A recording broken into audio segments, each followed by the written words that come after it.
শেষ পর্যন্ত কিনা ভিক্ষা করে ইলিশ মাছ খেতে হচ্ছে। এই দেখো তোমার জন্য কত বড় ইলিশ মাছ এনেছি।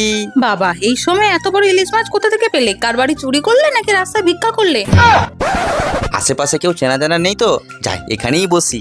আরে দুটো পয়সা কেউ ভিক্ষা দাও গো, আমি সকাল থেকে কিছু খাইনি। কি? আমি কেন ভিক্ষা করতে যাব? আমি নিজে টাকা দিয়ে কিনে নিয়ে এসেছি।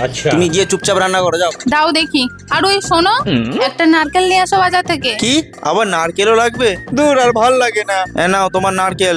50 টাকা নিল এই নারকেলটার দাম। আরে চিন্তা করো না, আজকে তোমাকে এত ভালোভাবে রান্না করে খাওয়াবো তো যে তুমি সবকিছু ভুলেই তা যাবে। নারকেল দিয়ে আবার কি রান্না করবে শুনি? আরে ইলিশ মাছের মালাইকারি। চিংড়ির মালাইকারি হয় শুনেছি, ইলিশের আবার মালাইকারি হয় নাকি? আরে হ্যাঁ হ্যাঁ, সব হয়, তুমি শুধু ওয়েট করো। তো চলো বন্ধুরা, যতক্ষণ রান্নাটা হচ্ছে ততক্ষণ আমি কিছু শাউট আউট দিয়ে দিই। তো সবার প্রথমে একজন কমেন্ট করেছে, দিদি আমার নামটা নিও, আমার নাম নীলাক্ষী। হ্যালো নীলাক্ষী, কেমন আছো তুমি? এরপর আরেকজন কমেন্ট করেছে, দিদি তুমি আমার নাম নাও, আমার নাম রাইমা। হ্যালো রাইমা। আর আমার নেম লেটার চ্যালেঞ্জে তোমরা অনেকেই নিজেদের নামগুলো কমেন্ট করেছো, তার জন্য সবাইকে অসংখ্য ধন্যবাদ। আমি একে একে সবার করবো, কিন্তু তার আগে অবশ্যই তোমাদেরকে কিন্তু আমার চ্যানেলটা সাবস্ক্রাইব করে নিতে হবে। আর তোমরা যদি আগেই রেসিপিটা ট্রাই না করে থাকো, একবার ট্রাই করে কিন্তু দেখতে পারো।